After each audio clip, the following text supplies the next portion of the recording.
in the blue color, kicking off this show match. This is none other than IamMagic going with the Holy Roman Empire. And spawning in the south, playing in the color red as the Mongolians, just as a nice precursor to the Genghis Khan legacy, is Beastyqt. Now, this map is Golden Heights. Now, I want to know, have you seen this map at all? Seen, yes. Played, no. But Okay. it's a pretty simple concept. Like, right, you have this high ground, you have all the gold there, essentially. There's some on the outskirts. Look at Beastyqt's situation. He's got like this triple gold mine in the back. He's got to be really happy about having scouted that, actually. Yeah, that's for sure. Does have an Uvu in the south. Also rather unprotected, but I don't think that'll factor in too much in the early game because when you look at Golden Heights on the map, that eastern, probably about 10 to 12% where that water is where the Dark Age stuff happens. You know, as you see IamMagic at the 115 mark putting that dock up on the east side. And it looks like with Beastie playing the Mongols, hopefully he does something like put a barracks down, which he does on the south side. Probably going to make some 2-time spearmen and try to get rid of that fishing economy from Magic, which is going to be huge. Now, this is something that an Age of Mythology player like Magic loves to do. We're all about those early ships, and even to make that even faster, he was actually chopping down the straggler trees, using the planet, of course, to make the whole gathering process better as well. So yeah, we're gonna have some early ships, but those double spears from the UV boosted barracks are real spooky in pretty much any matchup. So are we gonna see some counter to that here from Magic? So far, no prep. Okay, nearby barracks, that will be tough. Yeah, and I like the idea of putting this barracks out front as Khan is going to get a pot shot or two off, but this barracks is going to help him because even though that barracks is pumping out 2-time spearmen, it's got to be all the way in the back where his Uvu is in that influence. Yeah. So if he's able to have the barracks there, putting the spearmen out, maybe he can negate some of this 2x spearmen action coming out from Beastie, but Mongols, just because of the fact that they can do that, excellent pick on this map. Yeah, and you know what? The Holy Roman Empire has some pretty good income, so putting up these walls is almost a non-investment. In fact, Magic might want to think about even a second barracks, but that might be a little bit pushing it. I mean, I understand the idea. Having a second barracks, they're getting 2x spearmen. You got to get 2x spearmen, right? But because of these walls, I think it'll give him a little bit enough, just enough time to get to feudal age, just because of how long it's going to take for the spearmen to actually take down these walls. It's a very smart wall, for sure. Yeah. Oh, yeah. These walls, I saw this a lot when Four Lakes was really popular. Going into the road to Wololo, a lot of people walling around their docks, making sure they're safe. And these fishing economy, especially from the HRE, just because their wood income is better because of their villagers being inspired by the word of Christ, of course. Getting that, getting that wood income, and then the food is going to help him get to feudal. Hopefully, to a point where Beastie hasn't stopped him enough, and there'll be a feudal age problem for Beastie. Well, you know what helps? Towers. They always help. Doesn't matter the situation. What do you think about this tower placement here near this barracks? And it's going to help, you know, the spearmen coming out. Of course, they're going to be a little damaged. But what do you think about the placement? Well, by putting it so close, both next to the barracks and the trees, you kind of reduce the surface area that can be hit. Well, at least comfortably. The units will have some trouble pathing around. Now, Beastie does have an advantage in the spear count. Magic really just looking to slow it down. That's why he's running away and just, you know, buying time for this barracks. He's even making layered walls. Oh my goodness. And, you know, the more walls, the better for this dock. It's all about time. You just got to make sure that dock is alive and the fish or the boats are gathering fish, you know, for at least 2 or 3 minutes to get you up there. And then you could do something like meet Feudal Age Men-at-Arms and you can kind of quell this push here. Now, we haven't yet talked actually about the most important thing, the landmarks. This show match is all about these guys choosing each other's landmarks, and they've already done it.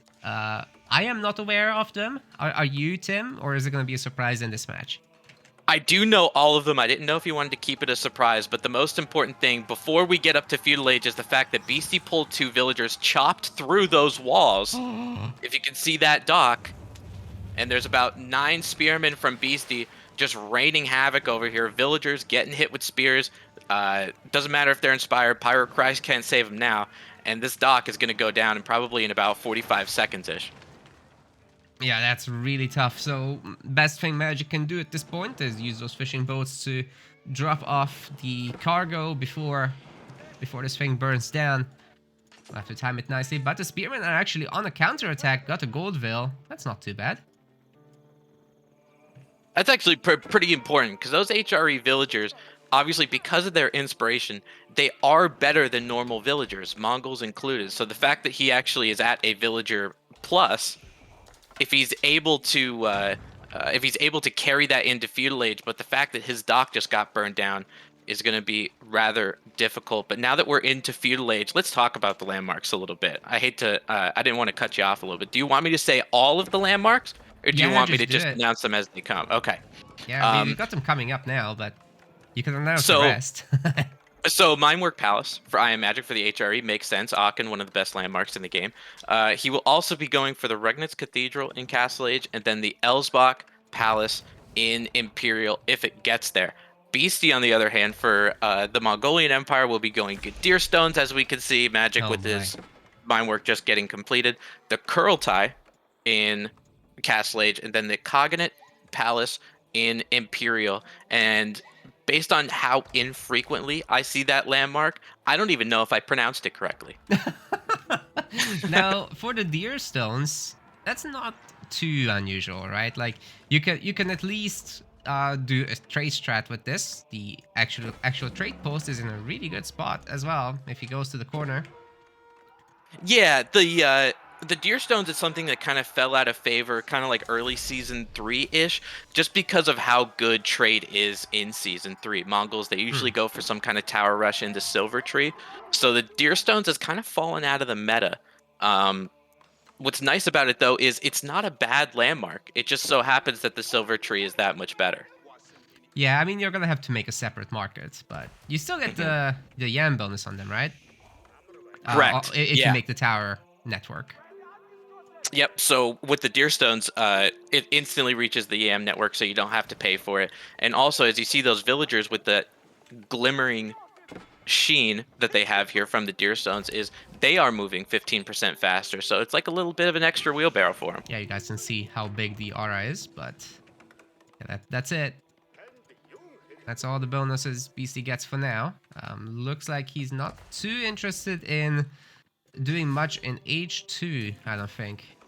Beastie might be looking for a quicker H3 here. That said, he does have a good amount of spears to go and pressure with, at least lightly so. Well, Magic isn't using the Minework Palace upgrades. They might be cheaper, but is it really worth it pumping them out right now? You know, I don't think he's going to have, even though they're a little bit less expensive, the fact that he doesn't have water, he's going to have to put villagers on food that Beastie does not have to do. And that's what makes water so important in AoE 4, as HRE has 12 villagers on food while Beastie has 0. He just has the fishing boats. So he's going to be able to pump out units faster in Feudal Age. The issue is IamMagic is the one who has men-at-arms. So maybe Beastie might want to forego Feudal Age entirely, go to Castle Age, get his own men-at-arms. And it looks like based on the food stockpile, that seems to be his plan. Yeah, that's right. We got a handful of spearmen from Beastie counterattacking, trying to take down the house, but like you said, men-at-arms, that's spooky for the spears. They're really not doing all that much damage back, especially if Magic decided to upgrade any of those. And he does have emergency repairs, which is on a really short cooldown actually of just 36 seconds. He can save those buildings easily enough. Maybe not that house. Well, you got to think for the Mongols too. They're getting their raid bounty every time they do that. Oh yeah. It's another plus 25 for 2 different resources that's going to help them get up to castle. Can these men-at-arms take down the tower? It's gonna get the arrow slits upgrade, making it all the harder to take down. But maybe Beastie should cancel. Oh, the repair coming in. Ooh. Man, that's tough for Magic. Yeah, he's gonna have to work on the vills. And yeah, he didn't end up leaving anything by the dock, so Beastie does keep the fishing economy going now, up to 8 fishing ships, sorry. Wait, that's a light junk. Oh. Now, don't let the name fool you. It is not junk in this situation. Just having that one ship there is making sure that a villager can't go over there and get a sneaky dock, and that food economy is really what's going to keep BC into the game. It's on the Um, patrol. I love it. yeah, actually, I know this is big for other age games, but for Patrol, rather late addition for AOE 4. Yes. For sometimes I don't even see people using it anymore. Yes, it's very useful to like keep an eye on certain areas of the map, like BC is doing there with the water or a gold mine. About the 12-minute mark, Curl Tide just about the way up. Um, Picking up right where we left off, and it will be getting up now. You do see IamMagic's resources as far as Castle Age. Not going to get there soon, but he's going to build some palisade walls because he knows some Castle Age units are going to be coming at him. Beastie starting with crossbowmen. I really like all these archers trying to make something happen, but they do need to be on spread formation if they want to have a chance against the light junk, who's, by the way, getting repaired by the dock. Spread fire being real strong, and Magic's trying to get up some palisade walls. He's nowhere near going up to H3. No, and I think he's going to hang out in feudal for just a little bit longer. The issue is, with all these Castle Age units out coming out from Beastie, some of those knights or lancers for the Mongolian Empire, and some of the Castle Age man-at-arms, if he chooses to go that route, it's going to be difficult for IamMagic to really compete because he has mostly feudal archers, not going to do much against those units. Yeah, so just to remind everyone, the Kurotai heals and boosts the damage of units if the Khan is here, so. And the Khan is here.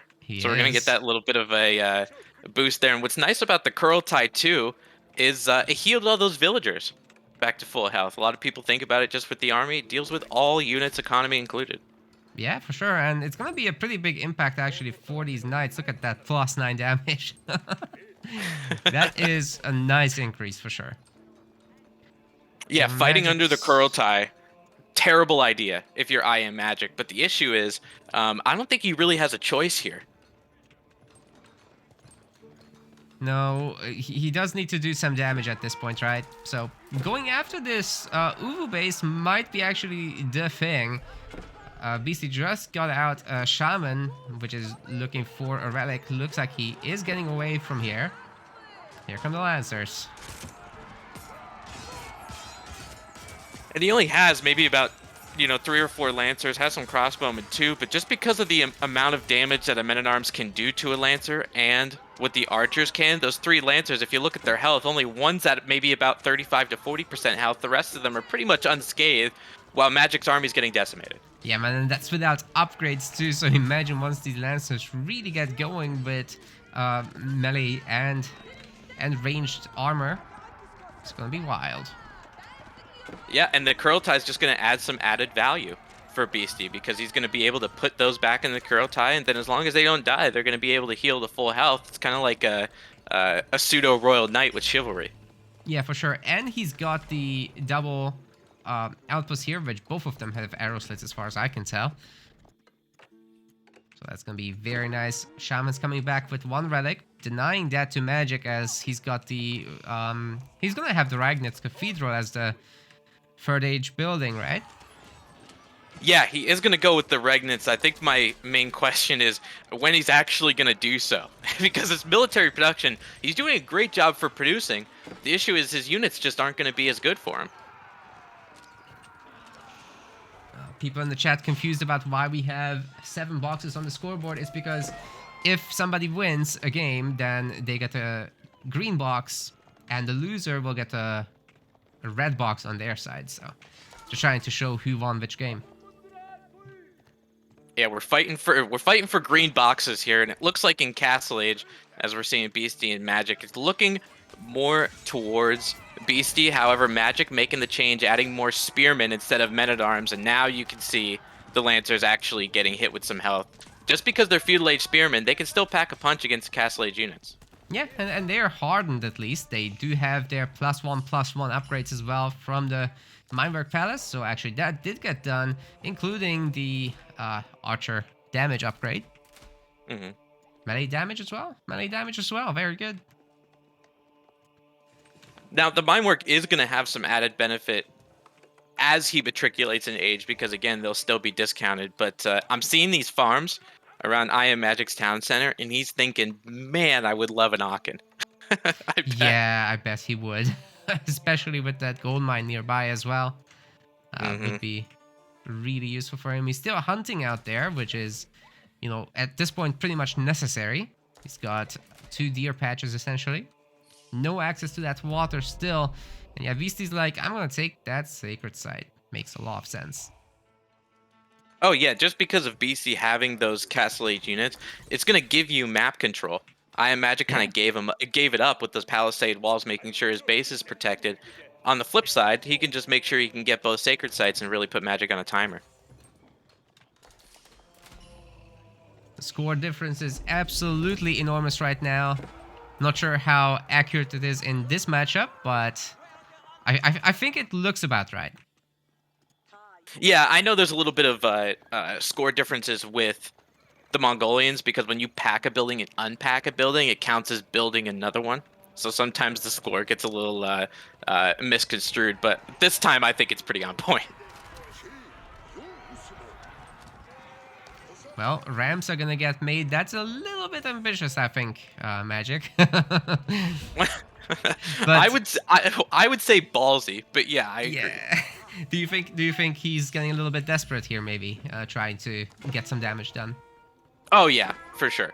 I mean, I don't know what he's trying to do with that ram. I don't know if he's thinking about Kurultai, the prayer tent, maybe some outpost, something like that. But the one part, Beastie's maybe the chink in his armor right now, that gold mine going down, he's gonna have to go forward to get one of those gold mines. And you foreshadowed this a little bit in Dark Age.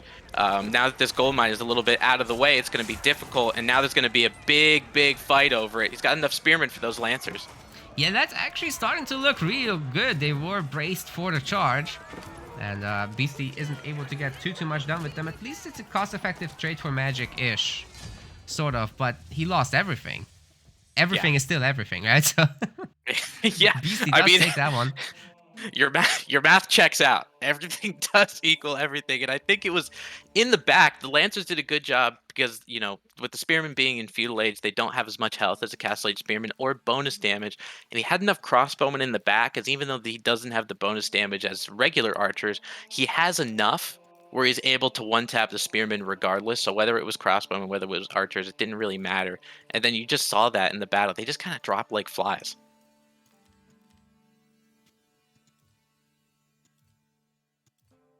Now, why are we doing this show match? We would actually like to promote our upcoming league to you. Hopefully, some of you will be signing up on January 28th. Our Genghis Khan's Legacy Qualifier #1 will be happening. So do check out our announcement over here that I've just put in the chat the link for. It is a $500 league. There will be 2 qualifiers total, one of them on January 28th, the other one on February 26th. You'll be getting points in these qualifiers. The qualifiers are linked in this article, so you can get them from there. I'll open this one up. So the main event is at least $500. You can contribute to it. We have a donation page on the website as well. Yeah, like I said, this is just a standard 1v1 event. Anybody can play. And if you guys are feeling generous and want to help out the players that will hang out there, you can go to our donation page. Somebody already contributed a little bit, so we've got an extra $35 to add to that prize pool. All money donated will directly go to the event. Yeah, that's fantastic. I mean, just because of how much it was initially at $500, for a lot of these pros, that's going to get them out of bed. We're Yeah. going to see some great. I mean, we're going to see some great matchups here, and anything else to contribute just overall adds to the magnitude of the tournament that Genghis Khan's legacy really deserves, because he was a Chad. New, different kind of prairie, same matchup, same guys, and I saw the screen transition. We got Beastyqt in the south playing as the color red as the HRE. Who do we have in the north? I can't do red first. That's fine. But it's okay. We've got IamMagic there. He's playing Holy Roman Empire. I've popped the cards the other way around. Nobody cares. Let's move on. Nobody cares. All right, awesome. Okay, so again, we're looking at Prairie both going to scout on Prairie. I think this is a fantastic idea just because HRE, one of those civilizations, and they're ones that I think of like French, where the sheep is really important for you. It makes Yeah. sure with a map as spread out as Prairie, it makes sure you don't get to that early to mid Castle Age time for the HRE where they have to go looking for food sources. And in this especially, they're going to have to do that because I would assume, because they're smart players, there will be no Akhid Chapel in this game. Yeah, I'd be very shocked if there was.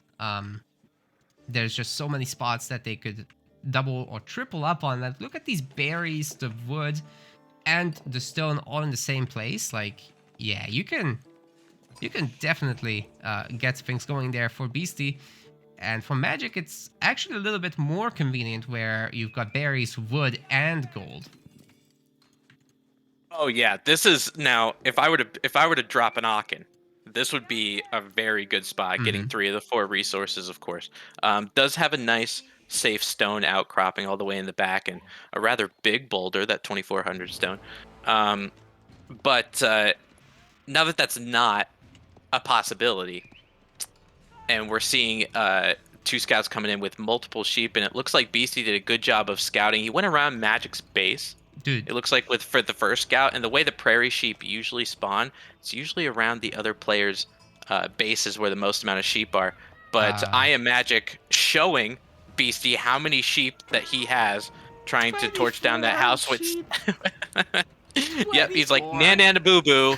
I got more sheep than you do. Well, we've got the double Mindwork Palace. It's always been intended like this. This is how the video game was designed.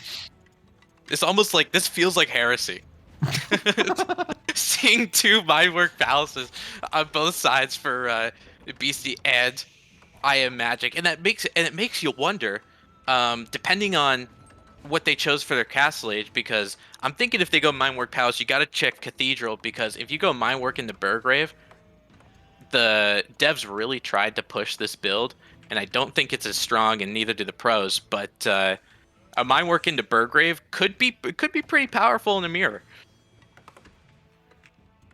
Yeah, I mean, maybe the unit printing with upgrades could persevere in this kind of format, but I think I would expect the cathedral again. To be honest, do you know if they picked that? Yeah. Now that I know, and I do have confirmation from Fenrir in chat, who is my #1 news source on all things Beastyqt, landmarks are Mindwork, Cathedral, and Elsbach for both players. Okay, good to know.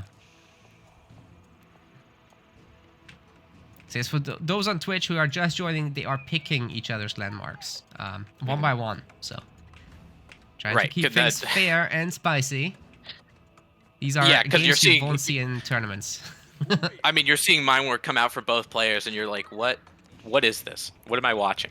But know that they're not doing it on their own volition, believe me.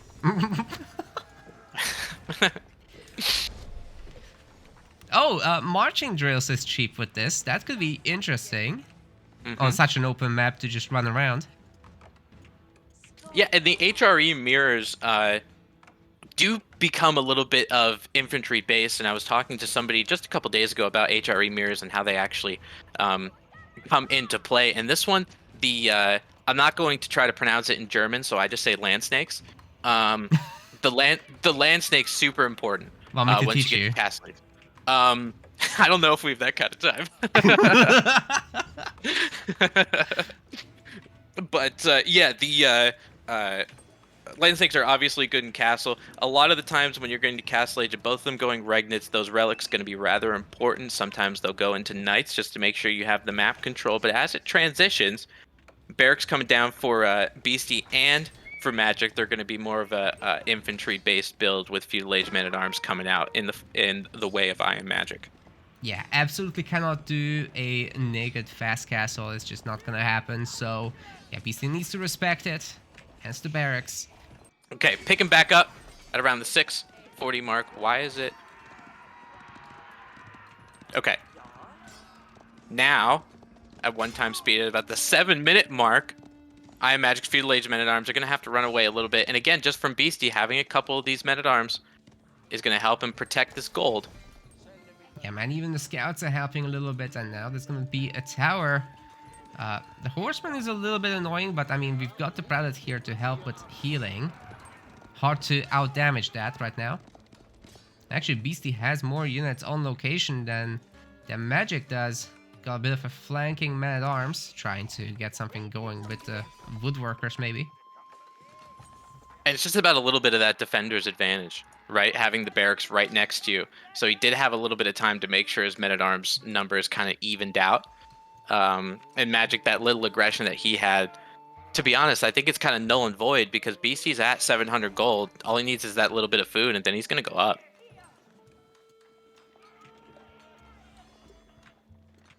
And there is the Ragnus Cathedral with 9 villagers getting made right under the TC, so super secure location.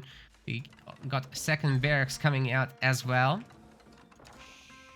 And I'd be surprised actually if that prelate didn't soon go on a trip to pick up a relic. So we were just talking about the prelate going out there and sitting by a relic or something. Beastyqt actually managed to drive Magic all the way back into his home base, which is not a small accomplishment, actually. Yeah, and that little bit of map control is going to serve him, right? When that Ragnus Cathedral, he's going to be the first one going up. He's going to be the first one to actually take a shot at getting those relics, as IamMagic at the 835 mark, with that Ragnus Cathedral just going down. So BC, hopefully he will be able to get at least that safe one, if not have first dibs on some of those southern relics that we saw there too.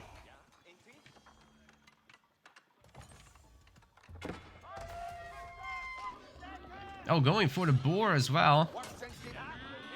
Very nice. Now, also heads up play, pulling an early men-at-arms here, making sure the boar goes and gets the men-at-arms. A little bit of pulled pork to the men-at-arms, making sure that those villagers don't get injured in the harvesting of that boar. So he did a good job on that one.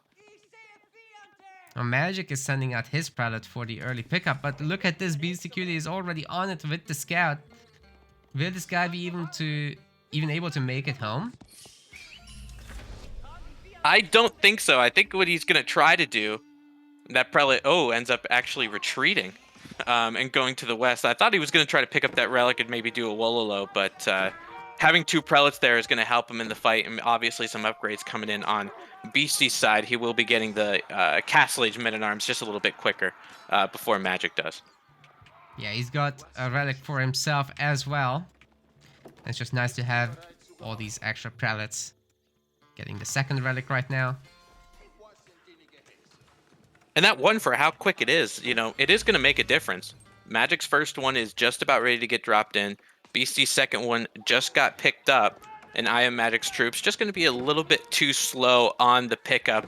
But I think that prelate going to go for a Wololo, trying to pick up that horseman, that men-at-arms. Magic's got to be careful or they're going to get converted. Oh, he just lost them. Oh my god. Also, Beasty's men-at-arms are now normal men-at-arms. And IamMagic actually going in for knights instead. Now, he's seeing a lot of men-at-arms, so, knights being the good counter for them. HRE, obviously, both of these players know they do get heavy maces, so they will have a little bit of extra damage against heavy units if they choose to. So we'll see how it comes in, but we have a men-at-arms raid from Beastyqt on the town center, trying to create a little bit of idle time as well. Yeah, so we're looking at a total of triple stable, and then Magic is adding further archery ranges, so I assume that's going to be for crossbows. Good choices overall. Where is Beasty's second relic? Beasty's second one is in the outpost. Oh, there it is. Yep. Yep. So for the HRE, obviously you do get the 2 times relic, whether it's in the cathedral or in something else. But now Beasty gets discovered with this boar play here, but that knight's going to end up taken out. Beasty making a good armor comp change. He's adding a little bit more spearmen to his mix. And there come the maces. Let's So +6. We've also got a handful of Landsknechts, but I'm not sure how good those are going to be against the Knights. Not very for the most part. That's how you say it. But yeah, they are. I think he only made a couple. He was expecting men-at-arms on Magic's side, and now he's just gonna forego them entirely. It seems. Yeah, they're just too light for this kind of business. Hmm. Wouldn't be too bad to have just a handful of spearmen actually to just brace for the chargers. Yeah, I think Beastie's operating on the assumption that the heavy maces for the men-at-arms is gonna be enough. But even though they do have heavy maces, they're still gonna take that bonus damage to the crossbowmen. So if Magic can get a good crossbow mass, Beastie's gonna have to retaliate with, either adding a little bit more spearmen or adding siege to his composition, because at the 12-minute mark of the second game that we have now, we have yet to see a piece of siege equipment. Yeah, BC also has a lot of resources right now, so given that food count, maybe horsemen could be on the table once he does see crossbows. Oh, he does have a Yeah. handful of hardened spears. That's good. I think that's a pretty good call. Adding some of those horsemen in to get a surround depending on that crossbow mass. Looks like he only has 4 right now, so maybe not necessary, but does have a couple spears trying to make sure these boar villagers don't get hit. And even though they died, they served their purpose.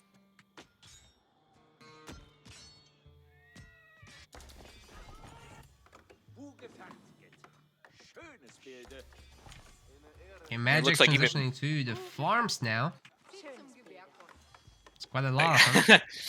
Again, I mean, now that it's under the town center and there is a prelate there already, he'll get some inspiration, but a prelate can only inspire 8 villagers at a time before the first one ends up running out.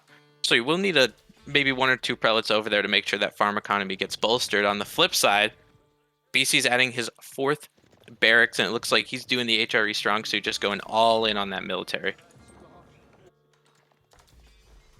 Yeah, we do have those crossbows. We do start seeing a little bit of upgrading coming in for Magic as well. We've got +2 melee attacks, +1 melee armor. And I think something's on the way, so that's Steel Arrow. Mm-hmm.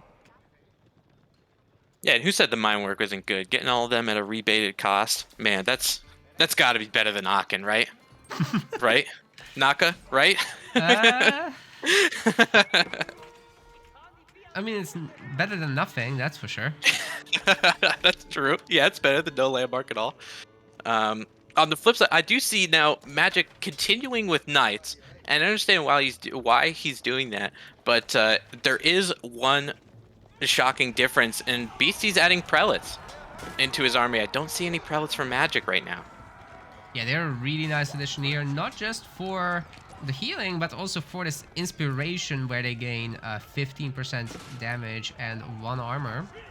So for Knights, that would be a really big deal, with that 15% being obviously a much larger number there. Oh yeah, and especially with the heavy maces too, right? These men-at-arms, the only thing they're really lacking against those knights is the speed. Yeah. And as you're seeing the IamMagic with those knights, he's trying to get around to get rid of some of this food, because BC is at that point in mid-castle age that we talked about a little bit before, where he's got to go out to get a food source. Very nice brace on the spears. It looks like the Landsknechts are trying to charge in as well. They cut those poor prelates in half. They're completely unarmed. Never should have come here. Yeah, and I mean, they are, just because it's an HRE mirror, they are following the same religion, so I don't know if they'll get persecuted to the fullest extent of the law if they end up taking down some of those prelates. But look at all of these clergymen from Beastyqt. There's 6 in this battle. There's only 2 on Magic, and I know I'm harping on the prelates a little bit, but they really do make an impact in this battle, especially behind an outpost that they could just heal through. Oh, this is such an awkward spot now for Magic with this choke point. The infantry much more easily occupies this space. The horses are just a little bit too big. Yeah, and we saw that little bit of pathing. That was a good call, actually, that you made. Just a little bit of clunkiness. And it makes sure that those knights don't get a surround and they're able to A-move correctly. But now it looks like both of these players will have a little bit of a ceasefire. They'll heal up, lick their wounds, and probably end up going back in. It looks like Beastie's really targeting this outpost and this gold mine.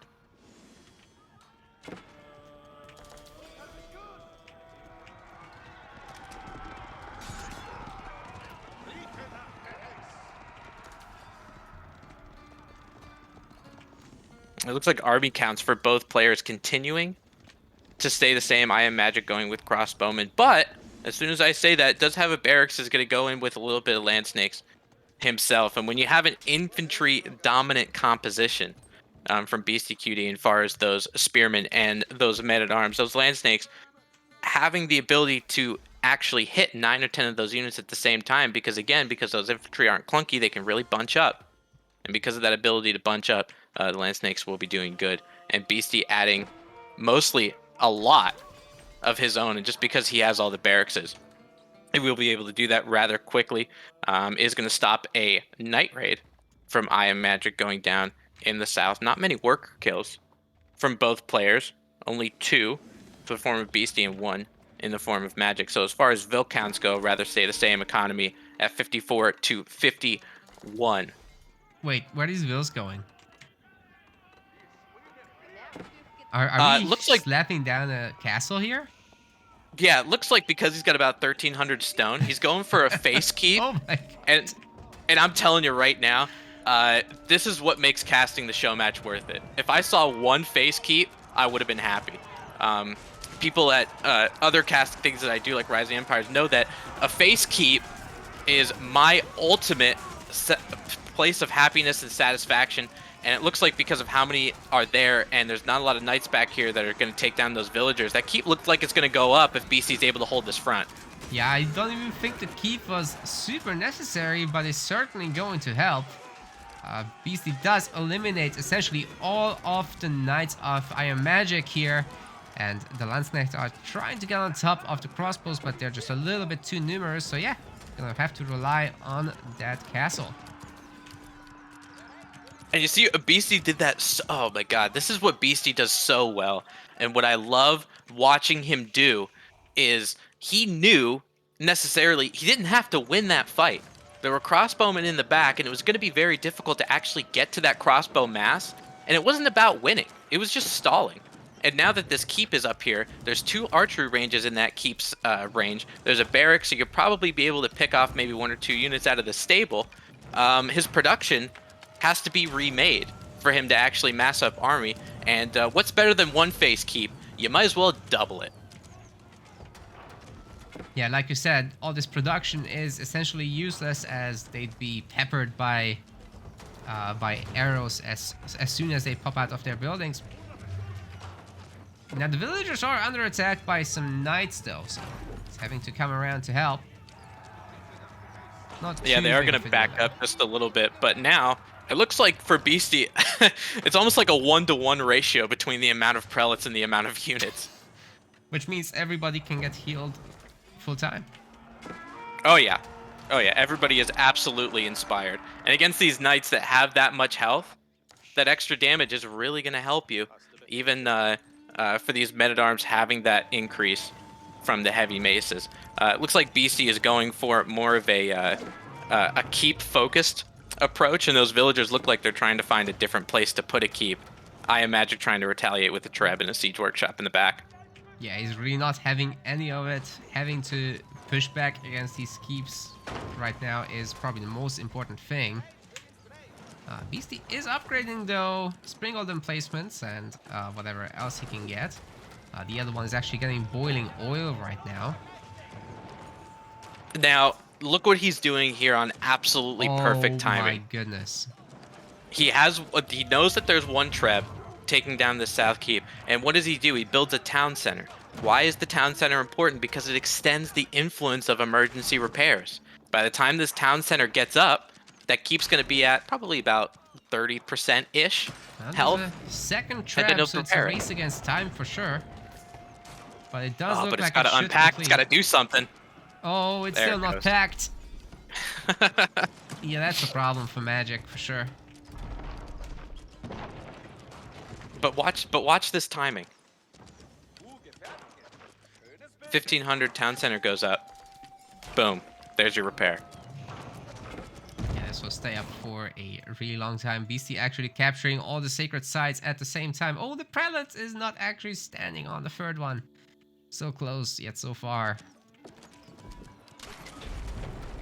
Yeah, he's trying to trigger that victory condition. He's gonna be really annoyed when he learns that The planet hasn't been standing there. But anyway, we've got a little raid on the side with a handful of spearmen.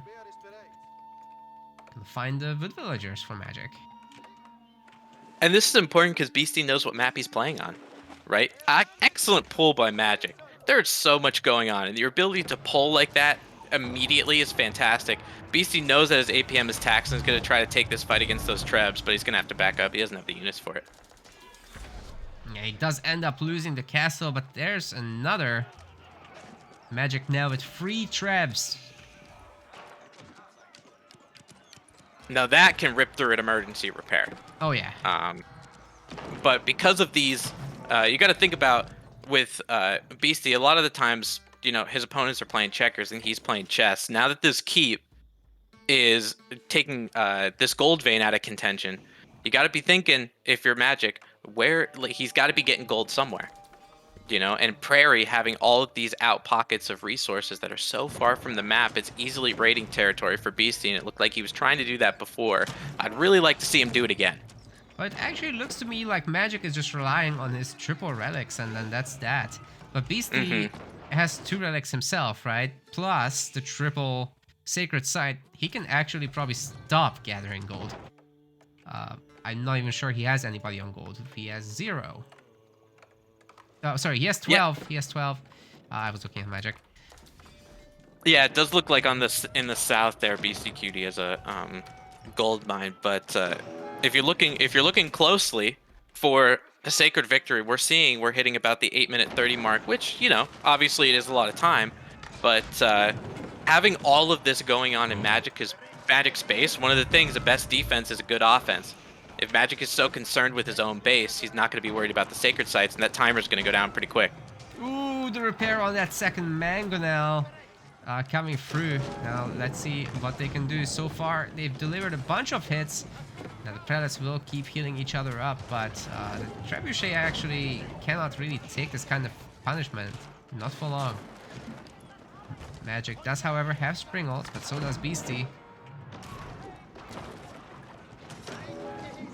And all that Beastie really needs is that one mangonel, making sure that stays up, because that does a lot of damage, not only to the land snakes, but that crossbowman force being depleted in the back is huge for him. Yeah, he did get in some pretty nice hits. We're seeing a lot of corpses of crossbows. Magic does have to be careful with his own lance knights right now. The prelates will heal them back up real quick. But maybe our Beastie has recuperated and now has 3 springles with more on the way as well. Going up to 5 there. I'm not sure Magic can really do anything about this anymore. He's kind of boxed in, and the mass outposts could be coming up as well. Yeah, and I think this really ties down to the siege advantage that Beastie has. Magic had to go into Trebs to get those keeps down, so he was able to make springles, which are a little bit less expensive, and then use the extra resources to make mangonels. It looks like Magic going for that defensive keep. Basically that he pulled the entire province of this Holy Roman Empire. I think this keep is going to end up going up just because of the sheer mass. He's really trying, as long as the lance knights don't connect with the vills, because they'd be slicing them to pieces. Oh, they are going around. Oh my goodness, I'm not sure this castle is coming up after all, Tim. Oh my god. That was... We watched a murder. It was a murder. That was many of all murders. Those villagers. Wow. Oh my god. Wow. He really, I mean, he really pulled everybody for that keep. But notice the difference. When Beastie put his keep up, he had the forces in front to make sure that keep was going to go up and just make that little bit of time to make sure the keep did. Magic didn't have that. Tried to keep anyway, more of a defensive, you know, if I don't get this keep up, I lose anyway, right? So tries to pull that keep up, but those villagers just get absolutely slaughtered. My god. I don't even know if we're allowed to show that on Twitch. That was terrible. In the red color, this is Beastyqt playing as the English. No king just yet in this patch. That's the next one. Yeah, I'm really curious to see, now that we have a little bit of time as Dark Age is going to matriculate to Feudal, what the king's stats are actually going to be. I don't think anybody knows, but I haven't checked Reddit today, so maybe somebody has a leak there. But if it's gonna work as a knight, or if it's gonna work as, you know, like the kings do in Regicide and AoE 2, or if it works like a con. You know, we don't really know. Yeah, all we But know is it's hopefully, some kind of cav unit. right, right. Based on the uh, based on how kings were, though, I can't. Or maybe it's like a meta for the Ottomans. We have no idea. So once I think it's the 17th, if I remember correctly, uh, hits, then obviously we'll have that information. Well, we've got a dock for both players, both of them starting on those fishing boats. China does build a little bit faster on their buildings, so we should expect Magic to be a slight bit ahead, but it doesn't look like he is. Yeah, for these now, these are two rather meta civs for Mediterranean, and it's just because the water is such a dominating factor. Um, it looks like this map, I'd say about 30 to 40% of it is water, just eyeballing it from the mini map. But the reason why these civs are so good on Mediterranean is because of their wood economies. Um, with China getting the IO to supervise your lumber camps, make it so your wood economy is better. You can afford more docks. You can afford more ships. English, on the other hand, because of their docks, every one of their boats is a little bit cheaper. They have about a 10% discount. Which one is better as far as feudal age? We're gonna see. Usually, if I see a China player on the map, just because of my personal feelings of China being the best civ, I'd probably pick China. Yeah, I do wonder if those numbers are going to add up a little bit better, but since the ship rework, everything is a little bit different, so I'm actually not going to comment on that too much, as I have played very little after that. Well, there is a little bit of rock paper scissors, so why don't we could pun intended again because we're in water. We're gonna dive into it. Um, Uh, yeah, I know. I don't know why you hire me to do this, but the for the in Fuel Age for the docks, obviously three different kinds of ships. For people that might be new to some of this water map, we'll go over them. Arrow ships, springald ships, demo ships, and there's a rock paper scissors. The arrow ships beat the demo ships. Demo ships beat the springald ships. Springald ships beat the archer ships, and it just kind of depends on what they come out in the gate. Usually, I see some people with some meta because I'm watching some pro players on stream. Usually, they'll go for an archer and a springald ship, so they can cover at least two of their bases. It used to be to the point where the archer ships, if you get enough mass of them, they are able to, just because of how many sheets of paper, they're able to overwhelm those scissors and make sure the scissors can't cut into them. But it looks like we're seeing a decent amount of springald ships in there in the meta. So I think we're going to see all three, with the comeback mechanic being the demo ship. And I think a lot of people are going to realize as we go into this game and we see some of the feudal age naval combat, how important it is to micro those demo ships. yeah, gotta say, I haven't seen that many demo ships in the games that I did watch. It's usually very common to just see archer and demo ships, sorry, springald ships, and not so much on the demo side of things because the archer ones can tank them so well. Yeah, and that's kind of the issue for the I would say about the naval meta right now is for the archer ships. It only takes two loads of arrows to take down those demo ships. So the comeback mechanic is rather underwhelming, especially because of how much damage they actually do against archer ships. You need probably about 2 or 3 good demo ships to take out a pack of archers, and those archers are going to end up killing them long before they even get there anyway. So it comes to a lot of the time in Mediterranean where games end rather quickly just because that comeback mechanism just isn't there. Well, for this show match anyway, just a reminder, these players are picking each other's landmarks. We've got the Abbey of the Kings for Beastyqt, so that's gonna be maybe a little bit underwhelming now. A little bit of healing in that aura. And on the other side for Magic, we've got the Imperial Academy. It's fine, you know, he can still get his other defensive landmark here, the barbecue. Yeah, and this is something to point out too, and we did in the beginning of the show match, but if people are just joining us new, number one, welcome. Number two, when going up to whatever age, Beastie picked Magic's landmark, but he can go Song Dynasty if he chose to. Yes, Beastie Um, can't dictate the exact progression within China, so he can tell right. him what landmark to pick in each age first. Now, this Abbey of Kings, for English, not the worst thing in the world. It's going to be able to heal the ships plus with the docks, but it looks like China, just because Magic getting up that little bit quicker, is going to have first dibs, and we're going to see some Oh yeah. archer ships in the form of junks making those fishing boats have to scurry away. Yeah, looks like Beastie is just gonna garrison off the bat.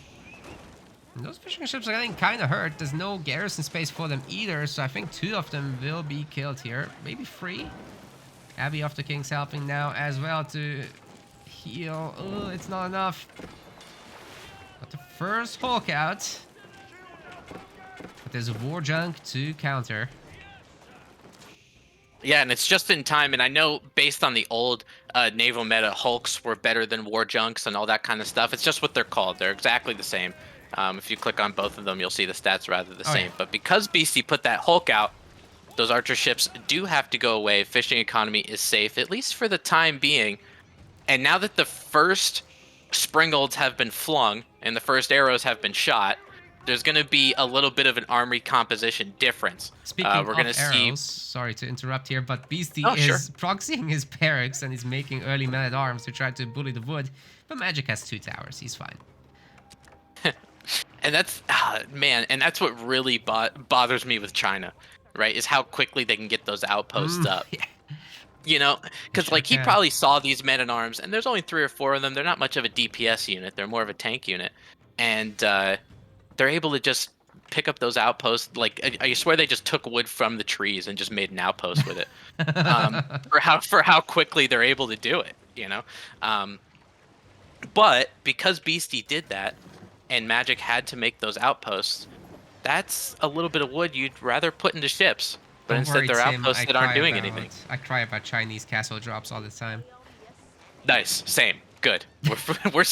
Man, you and me, we're just best friends, you know. Talking about China, but yeah, Magic. It looks like on the retaliation of that, he does know where the barracks is, and he's gonna just wall around it, making sure his wood economy is safe, and that Barbican's gonna help him out too. Yes, so we do have that Song Dynasty, and that means that these vills are getting trained real fast. They're pumping them out.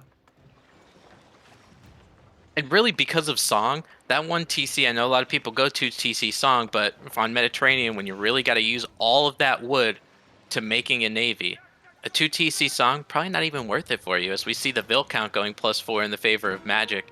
Wait about 5 or 6 minutes, and you're going to see the real difference. I mean, you're actually very correct here. Gotta think about the fact that TCs have been made more expensive too in the patch before this current upcoming discussion. So it's even worse than it would have been. Yeah. It's it's surprising to say that because everybody complains about Song Dynasty and the amount of villagers that they can just spawn out of thin air. But this is actually not as bad as it used to be. Somewhere in the Outback, Drongo is crying right now. That's okay. It's fine. Get a.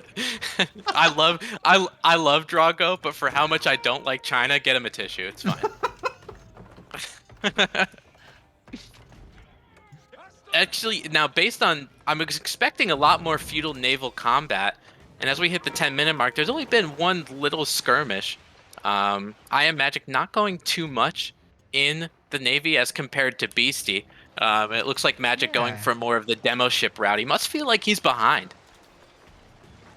Oh my goodness, we got a huge raid from Ulysses. Thank you so much. He's one of the top tier Age of Mythology players. Someone give him a shout out, Legend, if you're still here. Yeah, thanks for the raid. It's really appreciated. For people who do play Age of Mythology, this is AoE 4.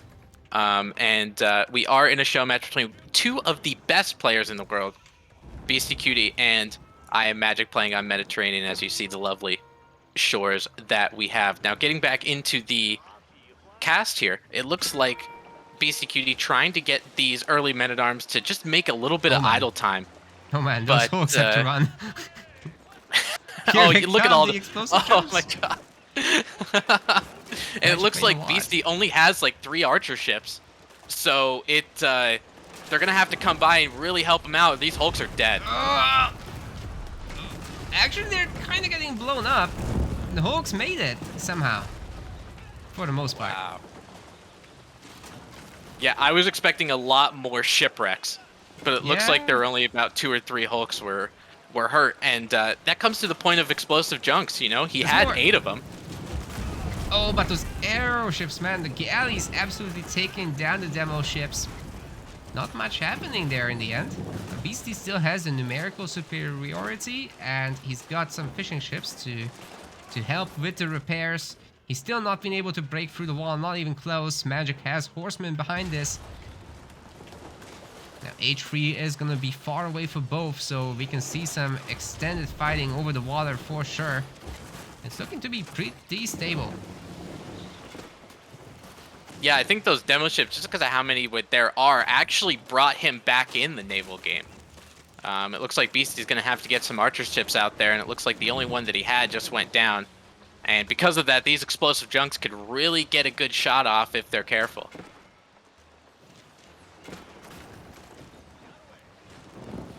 I thought for a second he wanted to connect to the fishing boats there, which could be good if there's more of them. But it seems Magic's just not quite able to get the connections. He's getting so close, but you know, 99% of the way isn't as good as actually hitting the target. No, this isn't horseshoes nor hand grenades, so getting close does not count. It looks like Beastie is adding some explosive junks of his own. More so just to attack some of them micro, it looks like. But just because of how he excels at micro, as you can see in that battle, those explosive junks were coming into those Hulks, but he was targeting them to the point where those explosive junks couldn't actually get to their counter. Yeah, Beastie getting a little bit ahead in the economic upgrades as well, by the way. So he's got wheelbarrow. Magic does not. Magic just has the axe upgrade. Beastie does as well. Horticulture coming in. What's that? Admiralty. Range of ships increased by 1.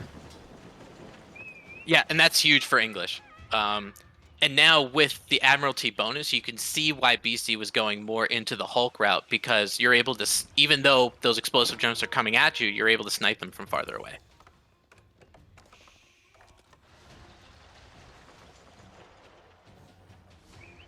Bit of a lull in the combat. Magic has so many explosive jugs. What is going on? 7 of them right now.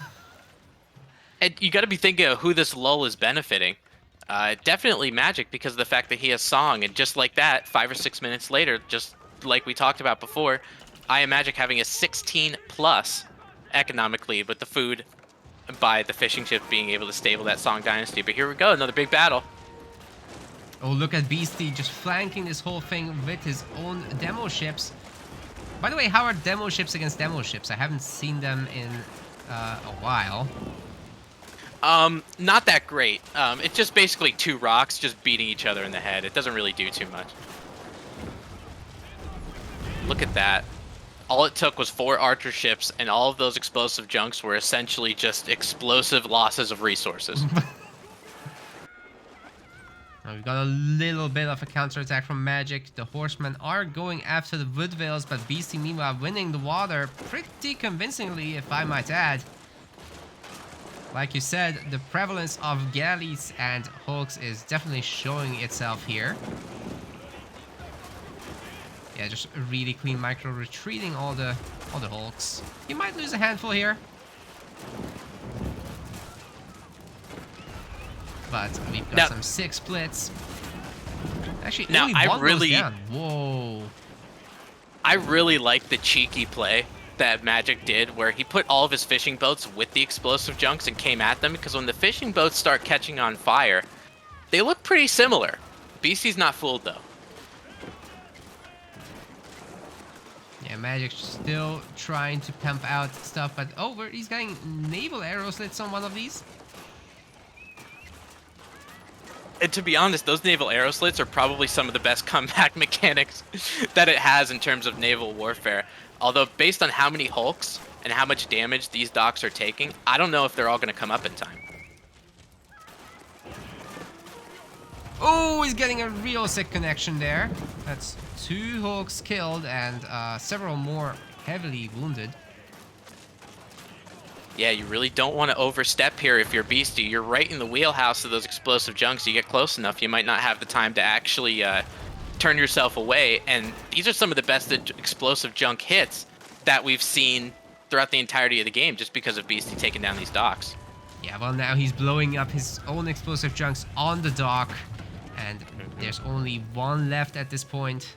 This one does have the arrow slit. It's shooting back pretty hard. But if VC can take this one down, he no longer needs to make ships. All this population will be free to go. And in fact, he should be able to just pump out a wave of fishing boats right after his next units. Which is going to be really great news. Now look at what Magic's doing on the west side, though. He does know that his docks, his starting docks, 2 of 3, end up going down. What's he going to do? He's going to start making more docks on this western side, kind of out of harm's way, trying to get more of a military. The issue is, if Beastie scouts this in time or sees it in time, it could be so it never happens. Usually what people do is a lot of these pro players do rather well is take one of those galleys or one of those hulks and patrol around the shore just to make sure that no one's trying to get any kind of sneaky docks. Yeah, but that's probably the reason why BC made another wave of units here. But more importantly than even the docks, Magic made a second TC. He's trying to catch up on land. This is something that's ingrained into his mindset from back in Age of Mythology, where this is really the most common comeback mechanic. You lose the water, you slap down that TC, maybe even 2, but with Song Dynasty, you're not going to want to. Right, and exactly, because of Song Dynasty, just like you said, it makes sense. You know, you have to make up for all of that food production that you lost. So what Magic is doing on the other side, trying to get a TC, going for a second TC song, and also going with horseman raids, as we see on the east side of BC's base, and just looking for any kind of economic unit, any villager to kill it all, but they're not going to find any. Hold up, there's more stone mining going on from Magic. 3rd TC? Seriously? Oh my god, he's doing it. Yeah. Oh, yeah. I saw him at that 350 stone. He dropped off. I'm like, oh, yeah, here it comes. All right. So, yeah, Beastie's doing what you said, to patrol the seas. He's doing it rather effectively with 4 hulks, just making sure that nothing really comes out. No, seriously, Beastie's done with this. He's slapping down the White Tower in front of Magic's bases. I love this. Obviously, White Tower is the landmark that Magic chose for him. One of the great things about the White Tower is it operates as a siege workshop for the English, so it'll be able to tread down those town centers if it does go up at those villagers trying to say something about it. Whoa, that is gonna be wild. Okay, well, they are on the attack move. Is this gonna be enough kitchen knives to take out Beastie? No, it's not. They garrison into the White Tower. Ooh, Magic's about to lose a lot of these villas for sure. Look at those corpses. So many. Like that, I don't know if we can call that a sacred site anymore. It doesn't seem very sacred. It's more of a graveyard. The nice thing for Magic is he is able to recuperate that economy count rather quickly just because of the fact that he is Song Dynasty with that many town centers. But spend a lot of resources going up to castle in retaliation to what Beastie did. The Imperial Palace is just coming up for him. So he can go Clock Tower if he chooses to change Dynasty, but it's going to be difficult with the amount of food per minute he has. Oh yeah, Magic still has options here. The villager numbers should be going up, but I am actually not seeing villagers in production from Magic. What? Just the main TC. Yeah. Did he not hotkey the others? Okay, he's doing something now. You know, actually, I don't think it's a hotkey issue. I think it's a food issue. I think it's a food issue. You're exactly right. Huh. Right, he's not gathering from these berries here. because and also this is another thing the Admiralty is good at for the English. These hulks having that increased range. If anybody tries to get resources around this shores, we see there's an IamMagic gold mine to the south of his hometown center that has been abandoned because the hulks can just kill those villagers. Yeah, you're correct. They're currently not yet bothering with fighting the docks directly, as the White Tower itself is just springalding it down pretty much. Yeah, this is actually for Beastie. This is a perfect white tower placement because of those docks. Yeah. With two of those docks going down, there's no way Magic can ever make back to the sea.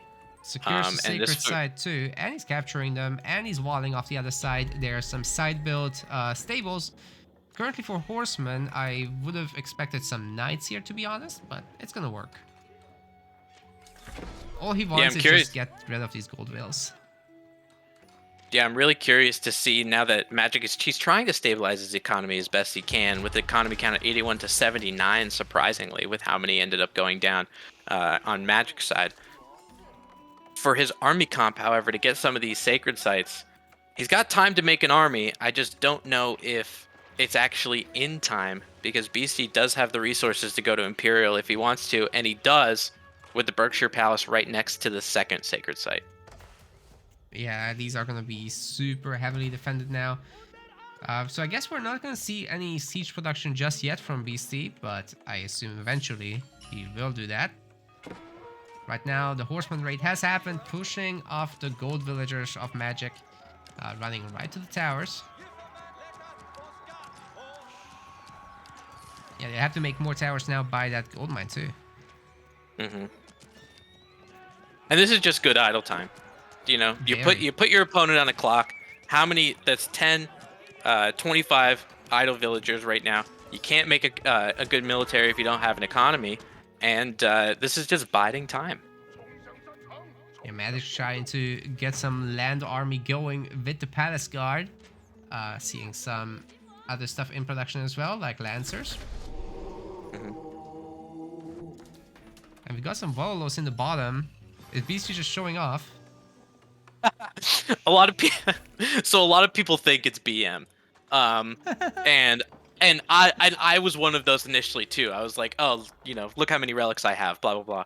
But this diverts your attention, right? So it's not necessarily a BM strategy, as I'm sure both these players, they know each other, they talk to each other, they see him on Red Bull Lolo, they don't hate each other. This is more so, look down here, oh wait, I have these relics, now look up top really quick, your base is getting raided. Right, he does have a handful of horsemen still up there, so those have been remade actually. And the bills are coming up. Beastie reaches Imperial Age.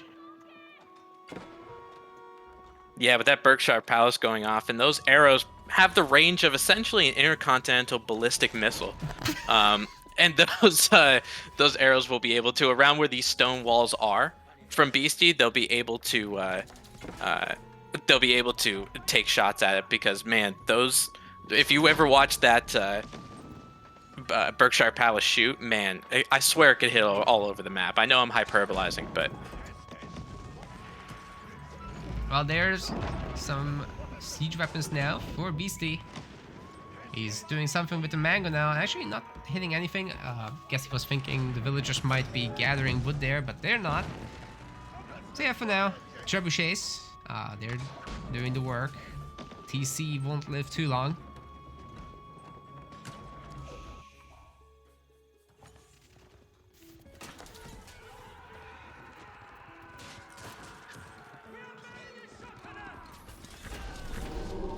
look at this nice night raid on IamMagic's gold mine. This must be there we go, some more APM tax, because up north it's working. His gold mine's getting raided. Look how many corpses are around that gold mine. Magic is like, you know what? That's one too many corpses for me. And he taps out. Yeah, that is brutal. So that's a 3-0 thus far. Beastyqt putting himself in a pretty good position. Magic is gonna have to reverse sweep from here if he wants the $200. Or else. He gets 100. Or else he gets 100. I know, it's like a huge I was threat. gonna finish your I'm sentence. trying to be really scary here. Yeah, so spawning in the south of Road to Wololo Lipni, playing as the Delhi Sultanate. It is IamMagic. And who do we have in the north? That would be Beastyqt, also mirroring Magic here. So we've got another Delhi Sultanate player. Well, these players really need no introduction if you're familiar with AoE 4, but I think there's a lot of Age of Mythology fans watching right now here to support their boy IamMagic. Well, he's also really good at AoE 4, guess what? Yeah, go figure, right? Actually beating in the group stages of Red Bull Wololo, excuse me, beating the eventual winner, Marine Lord, did beat him in the group stages, so IamMagic can go toe-to-toe with the best of them. Looks like he's facing down the barrel of match point, however, being down 0-3 in a Delhi Sultanate mirror. Now, I do have the landmarks for both of these players, and they are different. Let's hear it.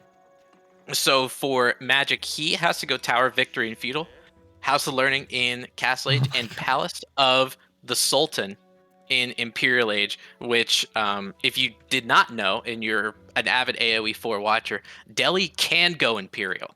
I haven't seen it in months, but they can do it. Beasty, on the other hand, going to go Tower of Victory, House of Learning, and the Hissar Academy, which, if you don't remember what the Hissar Academy does, it gives you a little bit of food for each technology you've researched throughout the game. Both of which, if I had to put a substantial amount of money on, we'll probably not see either of them anyway.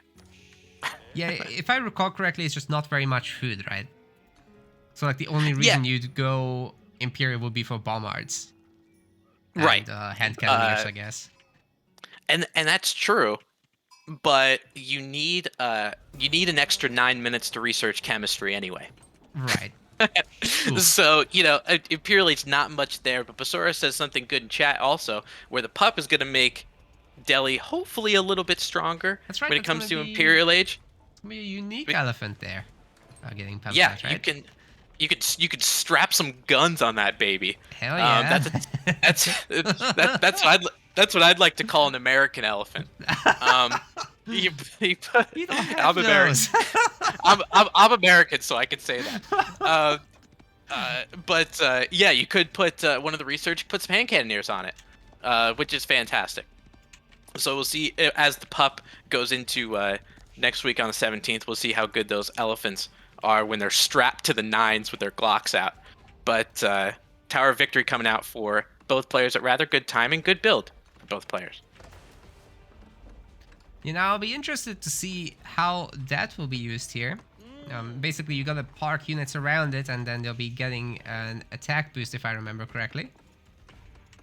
Well, now what it is for Tower of Victory, it was if you moved the unit towards its Spear of Influence, but now, as long as the infantry unit is produced within the influence, then it has the attack speed. So you don't have to do that much micromanaging around the tower itself. More so just making sure it's under that mosque Wi-Fi and in that influence. Wi-Fi. Amazing. Yeah, well, but we might do know see some early scholars. We still might see some landmark plays. Sorry, sacred site plates. Mm-hmm. And I mean that's the most important thing for Delhi. Now Lipni is probably one of the best maps, if not the best map, for Delhi Sultanate. I know their win rate on AoE 4 World is pretty high in Lipni, and based on the spawns here, it looks like a little bit of a crevasse here in the middle where the second sacred site is, where the middle one is, which will most likely be a good contentious battle. But it looks like for both players, they kind of have a safe sacred site for each other. Yeah, and this middle one is actually a tough position. Actually, interesting that IamMagic has this little crevice that he can squeeze through on the cliff. BC does not have that, has to go around. And that's really going to help, right? It just makes sure that your units can really funnel Yeah, in. yeah. Especially in the early Whereas game. IamMagic on his side, he's got to wrap all the way around. Oh, sorry, that's Beasty's side. Yeah, Beasty has the advantage. Mhm. Got an early blacksmith coming up for Beasty. And slapping down a stable as well. Very much in Delhi fashion. This is super standard. And I think Prioritizing a little bit of horticulture. that, I think a little bit of that is because of scouting. Because I think he saw Magic put up the archery range first. Beasty's like, nah, I'm dropping a stable. What Magic does on the other side, because that first production building is so important for the Delhi Sultanate, he cancels the archery range, puts up some barracks instead.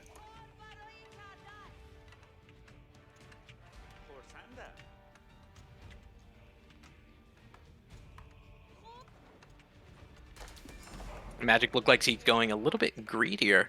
Or Beasty, I'm sorry, going with a little bit greedier. Going with a second blacksmith. And because they went Tower of Ooh. Victory, we're going to see a lot of feudal action. And, you know, typical for Delhi, making sure you're getting the sacred sites, making sure you're getting map control, having two blacksmiths, and getting all of those technologies when you're probably beginning using all of the units at your disposal, the horsemen, the archers, and the spearmen once you get enough wood to do so.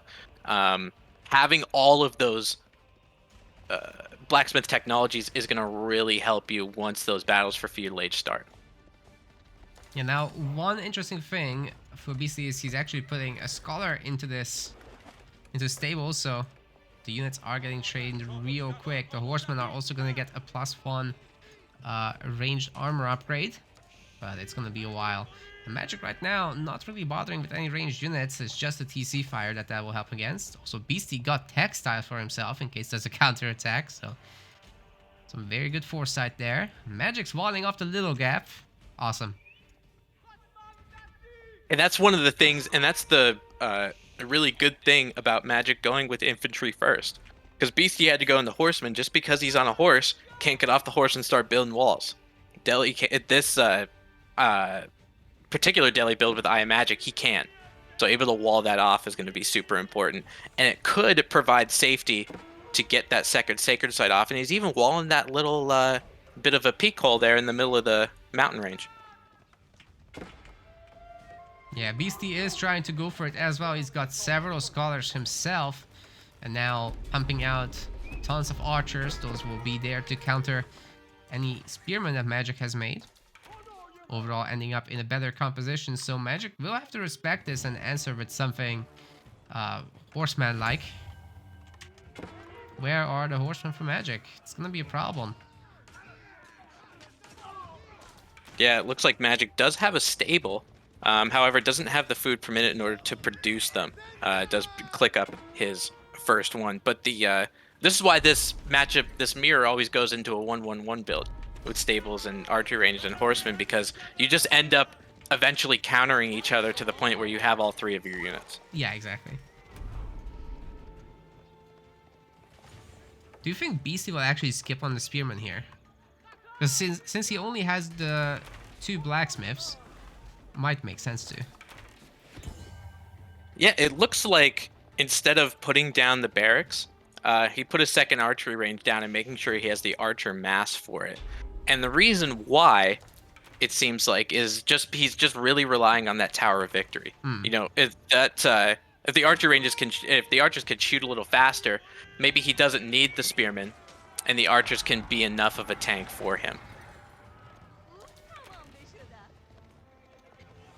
Oh, there are a handful of spears here. Beastie running right into them, about to lose the horseman. Okay, he gets away. He's got enough scholars to quickly heal up. And he's walling this off himself anyway with his own infantry, so sacred site should belong to him. That will be a 2-to-1 advantage already, as these archers can also build. And this almost looks like what we saw in Prairie with an HRE mirror in Castle. You have your bunch of units, you have just about a 1-to-1 ratio of your religious units in the background providing heal, and it just goes to show for a lot of these matchups how important healing is.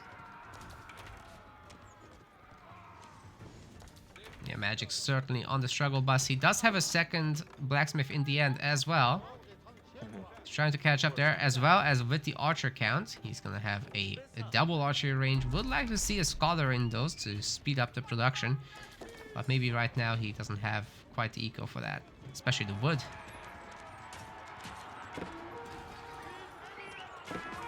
Ooh, those scholars getting in the thick of the battle. The spearmen trying to get onto them, but it looks like the scholars will end up escaping. One of the things I do want to know for all of you Delhi players that might be in the chat or watching and want to learn how to play Delhi, the efficient production that you get in the Dark Age with your mosque, it's good to put those units in, and we saw Beastyqt do this. It's good to put those scholars in for the first few units just to make sure you have a good mass, and then you take them out, bring them to the front line.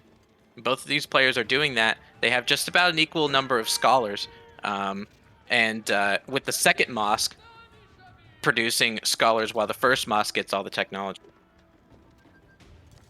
Oh wow, we've got a big raid from the sniper AoE. Thank you very much. Welcome everybody to this show match between Magic and Beastyqt. The Beastie is up 3-0. And they're choosing each other's landmarks, so we've got all sorts of shenanigans coming down here. Oh yeah, you're seeing a tower of victory out of both players. And that archer mass doing a pretty good job with the tower of victory, getting able to pick off some archer reinforcements as well, and pushing Magic back. And we're seeing the result of that in terms of map control, with Beastyqt having that ever so important middle sacred site that's going to help him get to castle that much faster. Yeah, looks like Beastyqt is looking to now assault Magic's final sacred site. If he takes away all three, he's gonna be definitely snowballing this game from there. Magic does need to play a happen very, very soon. Sooner the better. Yeah, he's got to start. I mean, he is going with his 1-1-1 composition. And I think with the amount of archers he has compared to Beasties, I don't think this is a bad fight if he decides to take it, because those horsemen might end up getting a wraparound. But Beastyqt with the absolutely perfect micro, making sure his horsemen take the charge of the opposing horsemen, those archers being safe, and getting good shots off.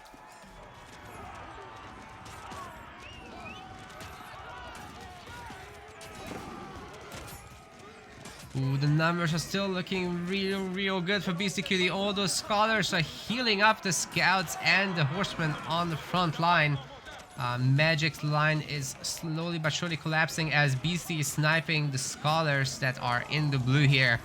Is this the end? What do you think, Tim? Is there any chance for Magic to come back? Oh man, look at how many scholars are on Magic's side right now. He only has 2 or 3. You're never going to be able to out-heal that archer mass. Magic knows it too. And he taps out, making the sweep for Beastyqt. It's a 4-0 show match victory. Getting that extra crispy $100 in his pocket and really fattening that wallet for him.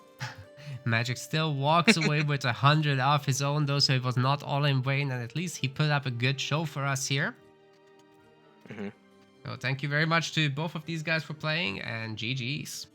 We want to thank our MetaPlace website subscribers. Your contribution helps us keep the project sustainable. As we reach higher subscription goals, you are helping us cover more and more behind-the-scenes costs, such as video editing. Check out our subscription page using the link in the description, and remember to collect your perks. We will see you the next time.